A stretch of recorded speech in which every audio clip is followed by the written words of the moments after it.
संसारामध्ये जीवन जगत असताना जो मनुष्य ब्रह्मचर्याचं पालन करत नाही, तारुण्यामध्ये जो मनुष्य धनाचा संग्रह करत नाही, त्या मनुष्यांची मानसिकता, त्या मनुष्याचं जीवन अगदी ज्या तलावापाशी असणारा जो म्हातारा बगळा असतो, तो म्हातारा बगळा त्या तलावाजवळ असतो, परंतु त्या तलावातील माशाची तो शिकार करू शकत नाही. का करू शकत नाही?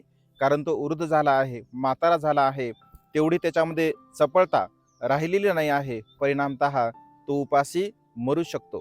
अगदी तशाच प्रकारे तारुण्यामध्ये धन न कमावणारा मनुष्य आपल्या जीवनामध्ये निष्क्रिय ठरत असतो.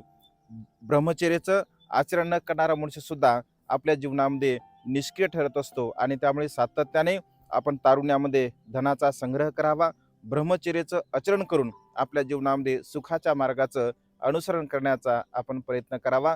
कारण अशाच प्रकारचं जीवन आपल्याला सुखाच्या मार्गाकडे घेऊन जाण्यासाठी सहाय्यक ठरत असते. नमो बुद्धाय. जय भीम.